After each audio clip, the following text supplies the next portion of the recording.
अब मैं आपको है ना डायरेक्शन को 3D में डायरेक्शन कोसाइन की बात बताता हूँ। डायरेक्शन कोसाइन क्या है? क्या है डायरेक्शन कोसाइन? डायरेक्शन कोसाइन किसे कहते हैं? सो यहां से देखिए, मैं पहले बता चुका हूं डायरेक्शन कोसाइन क्या है।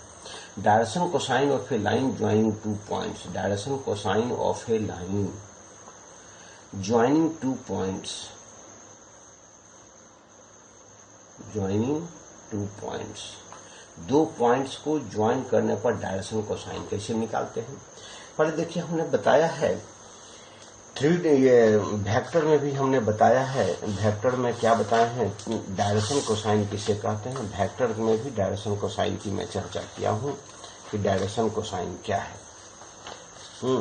देखिए कहाँ डायरेक्शन कोसाइन क्या है। तो डायरेक्शन कोसाइन के बारे में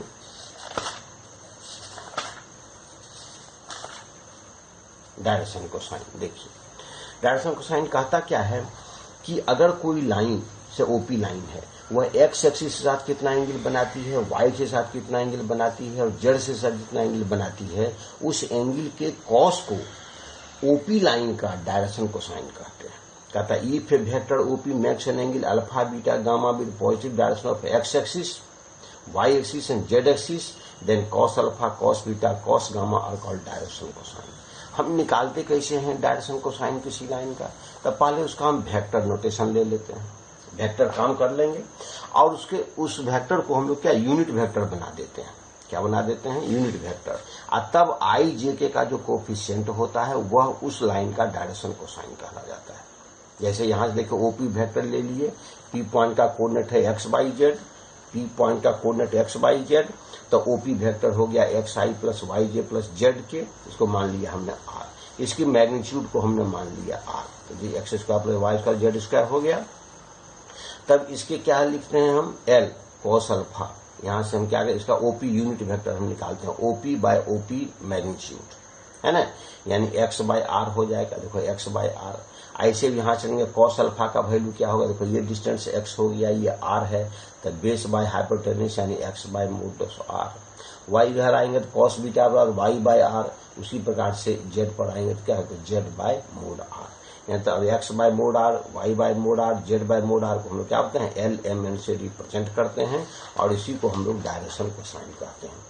देखिए यहाँ ओपी वेक्टर हमने लिया एक्स आई प्लस वाई जे प्लस जेड के, इसको ओपी यूनिट वेक्टर में हमने कन्वर्ट कर दिया।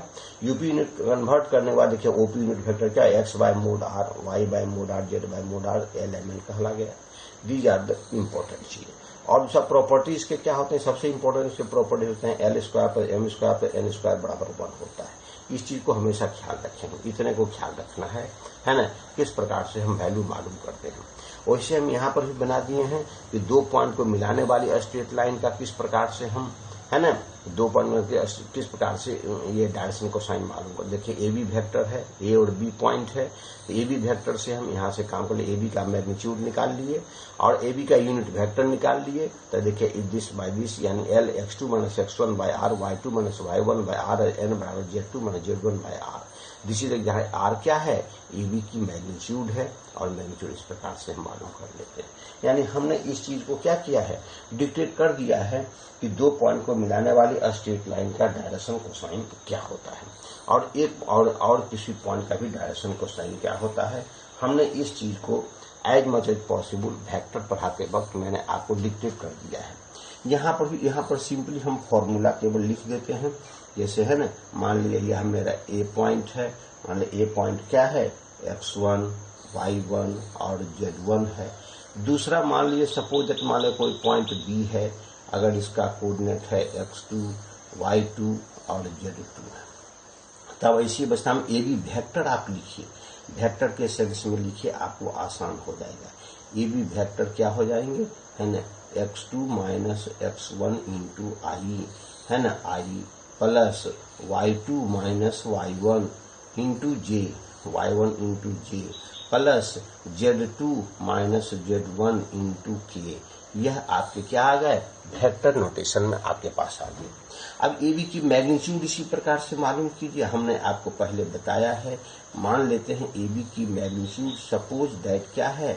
आर है, मान लिया आर है, तो आर मेरा कितना हो जाएगा है ना, x2 माइनस x1 का होल स्क्वायर है ना, plus y2 minus y1, y2 minus y1 whole square है ना, plus z2 minus z1 whole square under root, इसको आर मान लिया जाए। This is your magnitude of the vector. तो ए बी क्या कर, अब ए बी का यूनिट वेक्टर हम कंसीडर करेंगे, ए बी का यूनिट वेक्टर कंसीडर करेंगे, यानी ए बी वेक्टर में इसके मैग्नीट्यूड से क्या करेंगे, डिवाइड कर देंगे, ए बी के मैग्नीट्यूड से डिवाइड कर देंगे। तो डिवाइड करेंगे तो मेरा वैल्यू क्या हो जाएगा, x2 minus x1 by R into I, plus y2 minus y1, y2 minus y1 by R into J, plus z2 minus z1 by R into K. अब देखिए, this is called direction cosine, this is called direction cosine. ये I जेके का coefficient, यानी यह कहलाएगा L, यानी मेरा क्या हो जाएगा है ना, x2 minus x1 by are है ना, m का मेरा वैल्यू हो जाएगा y2 minus y1 by are है ना, और n का मेरा वैल्यू हो जाएगा z2 minus z1 by are. समझ गए इस बात को। दिस इज जो यह मेरा क्या होगा, वैल्यू हो गया यहाँ से। यह डायरेक्शन कोसाइन, दो पॉइंट को मिलाने वाले लाइन का डायरेक्शन, दो पॉइंट को मिलाने वाले स्ट्रेट लाइन का डायरेक्शन कोसाइन। इसी में एक टर्म है, देखिए डायरेक्शन कोसाइन का वैल्यू पॉजिटिव और निगेटिव बोथ हो सकता है, पॉजिटिव और निगेटिव दोनों हो सकता है। इसी में एक टर्म आता है डायरेक्शन रेशियो, क्या कहते हैं इसको, डायरेक्शन रेशियो कहते हैं, डायरेक्शन रेशियो। अब यहां से देखिए डायरेक्शन रेशियो क्या है, डायरेक्शन रेशियो क्या है, ए बी सी मतलब 3 numbers A B C, 3 number है। जैसे देखिए यहाँ सपोज आप इस चीज को लेकर चलिए, क्योंकि एल का मेरा वैल्यू क्या है, एल का मेरा वैल्यू है ना, एक्स बाय आर हो जाता है, एल बराबर एक्स बाय आर। तो एल मतलब क्या, cos alpha, cos alpha is equal to X by R हो गया, कॉस अल्फा बराबर एक्स बाय आर। तब देखिए R is always constant, R constant है, तो कॉस अल्फा का वैल्यू किसके ऊपर डिपेंड करेगा, एक्स के ऊपर डिपेंड करेगा, यानी एल किसके ऊपर डिपेंड करेगा, एक्स के ऊपर।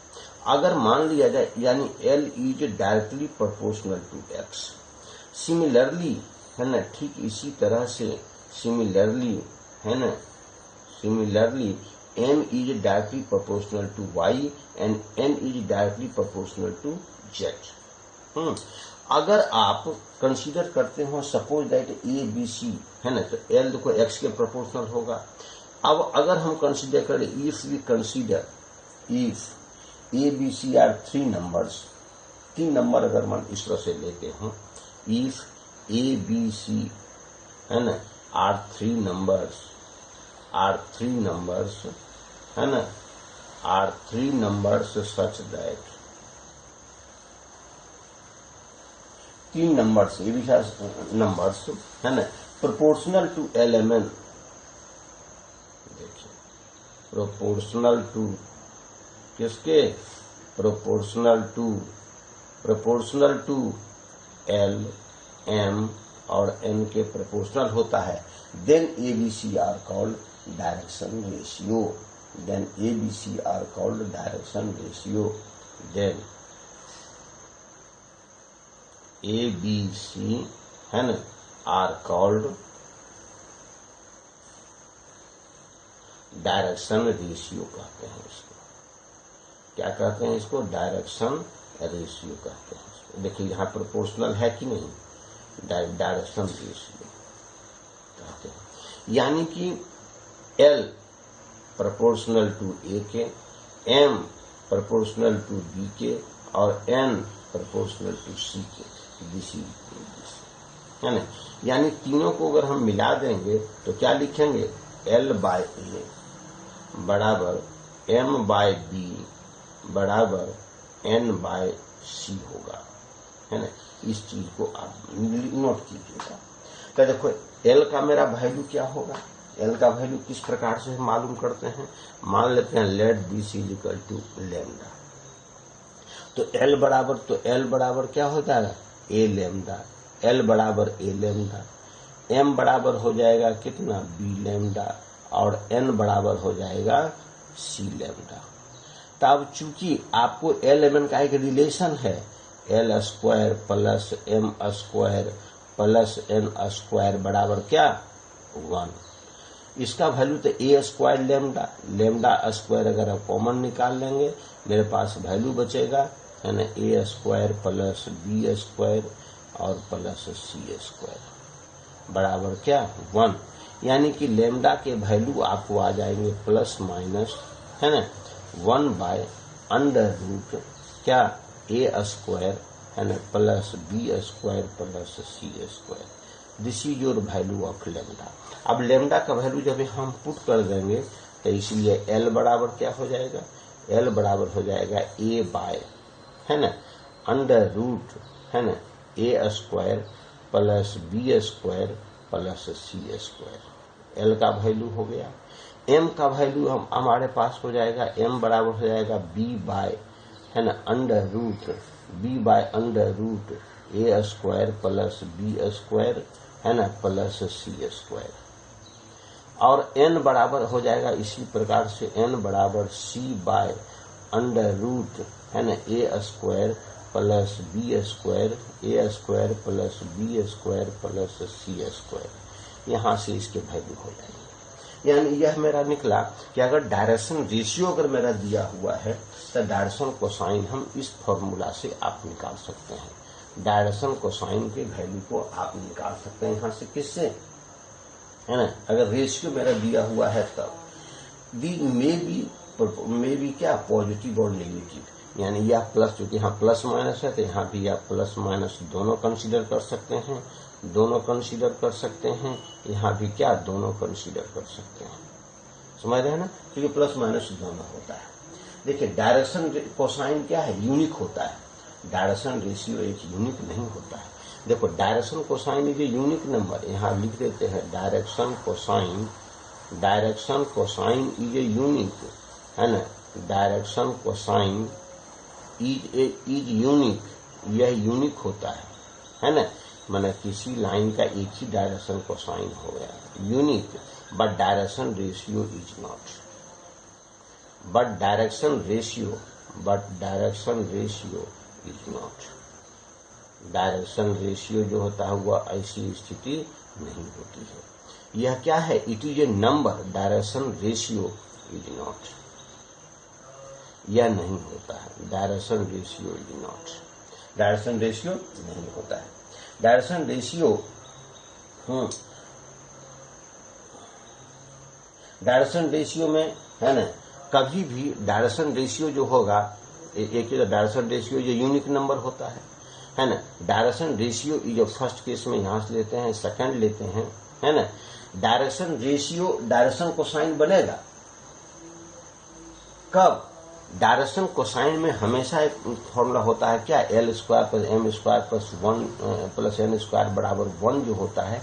This is the condition for L M N being a direction cosine. अगर यहाँ पर भी डायरेक्शन रेशियो अगर डायरेक्शन कोसाइन हो जाएगा, इफ डायरेक्शन रेशियो, इफ माने यहाँ पर लिख सकते हैं ABC be a direction cosine if and only if A square plus B square plus C square equal to 1 हो जाए। यानी कि अगर डायरेक्शन रेशियो है ना, डायरेक्शन रेशियो जो आपको जो होगा, डायरेक्शन रेशियो A B और C, बी डायरेक्शन कोसाइन। यह डायरेक्शन कोसाइन कब हो सकता है, यह डायरेक्शन कोसाइन ABC भी direction cosine if and only if and है ना, ओनली इफ है ना, A square plus B square plus C square बराबर कितना 1 अगर होता हो तभी आपका डायरेक्शन रेशियो डायरेक्शन कोसाइन होगा, अदरवाइज नहीं होगा। अब देखिए डायरेक्शन कोसाइन तो ये निकल गया मेरा, तो यहां से अब अगर बस ये काम करता हूं, अगर डायरेक्शन रेशियो हम निकालते कैसे हैं, दो पॉइंट को अगर यहां से हम चूज करते हैं, क्या देखिए ए के बदले में आपके पास क्या आएगा, देखिए यहां से अगर हम काम करते हैं तो ए के बदले क्या होता है, दिस इक्वल टू क्या, x2 माइनस x1, यहां से क्या निकल जाएंगे, डायरेक्शन रेशियो मेरा मालूम हो जाएगा। तो यहां से आप इस चीज को ले सकते हैं, यहां से किस प्रकार से कवर कराएंगे, तो देखिए x2 minus x1 direction ratio of the, यहाँ तीसरा केस में लेंगे direction ratio of A line joining 2 point, direction ratio कैसे हम निकालते हैं, direction ratio of A line, direction ratio of A line joining 2 points of A joining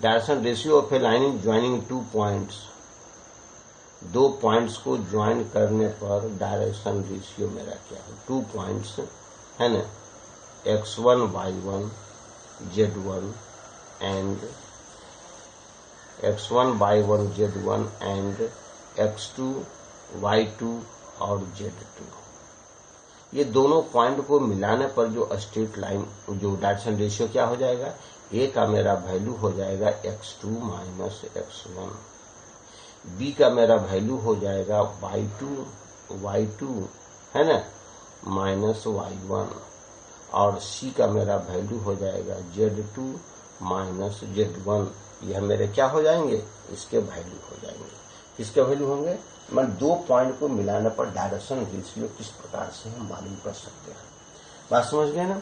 यहाँ पर चौथी अवस्था लेते हैं, अगर देखिए एक्स एक्सिस को अगर हम कंसीडर करते हैं, एक्स एक्सिस का, तो direction cosine of X axis, देखिए डायरेक्शन कोसाइन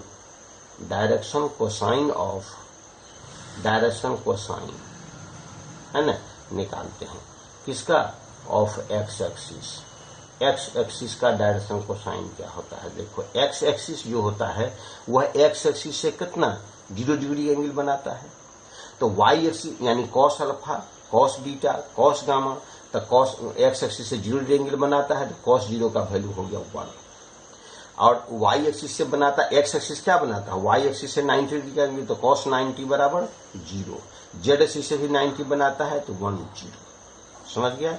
इसी प्रकार से direction cosine of y axis क्या होता है, direction cosine of y axis, और direction cosine of y axis का क्या होगा, इसी प्रकार से सोचिए, वाई एक्सिस जो होता है वह एक्स एक्सिस से कितना एंगल बनाता है, 90 डिग्री, तो हो गया 0, और वाई एक्सिस तो 0 बनाता है तो हो गया 1, और जेड एक्सिस से 90 डिग्री, दैट इज 0। इसी प्रकार direction cosine of Z axis है ना, जेड एक्सिस का डायरेक्शन कोसाइन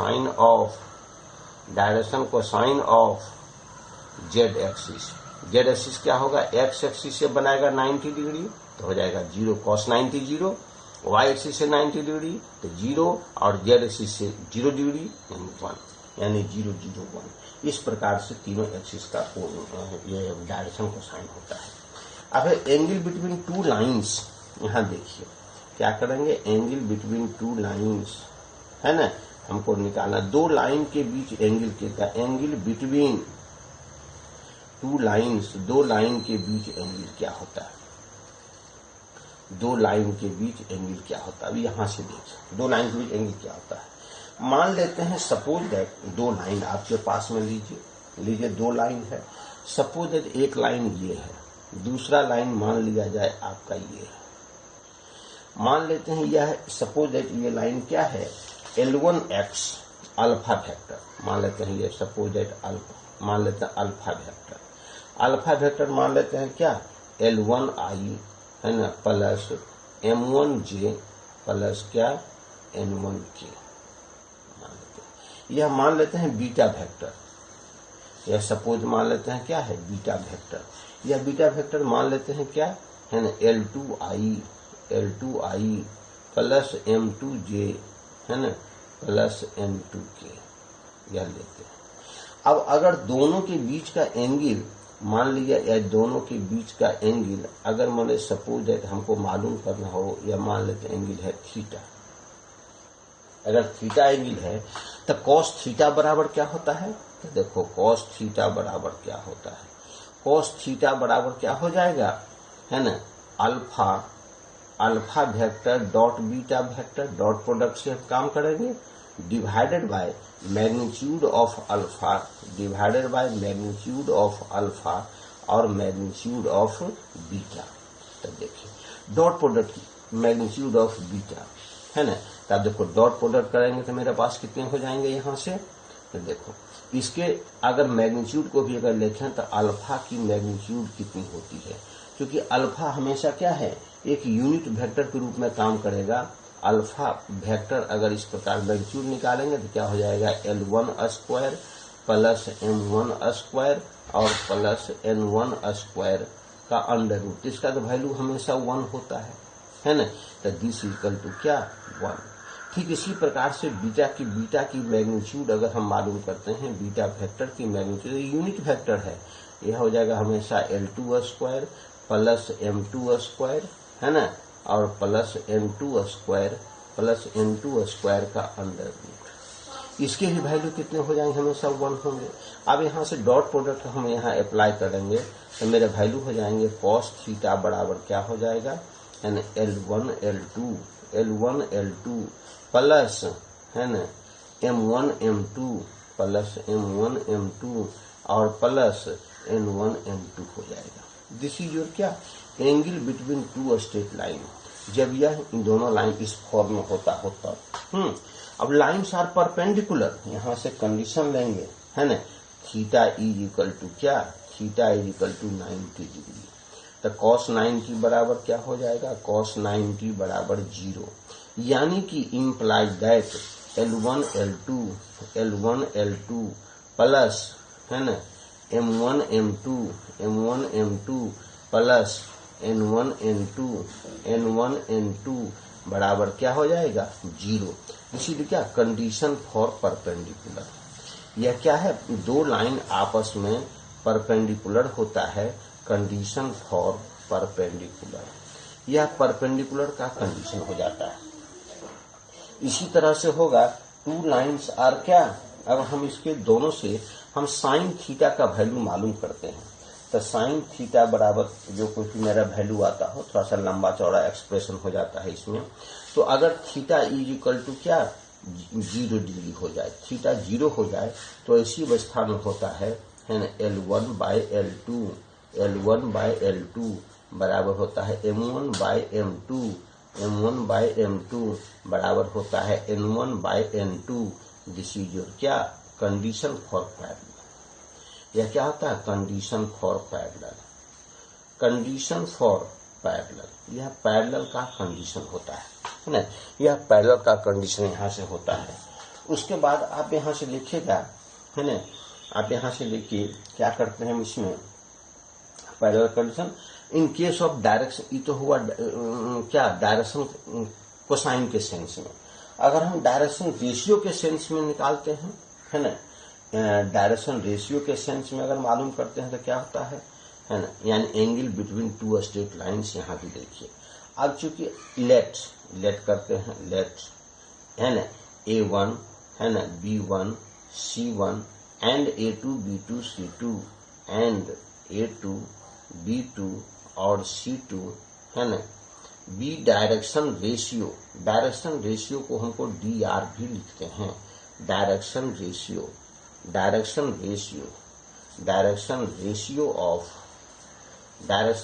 को DR एपोस्ट्रोफ S, ऐसे DR से भी लिखते हैं।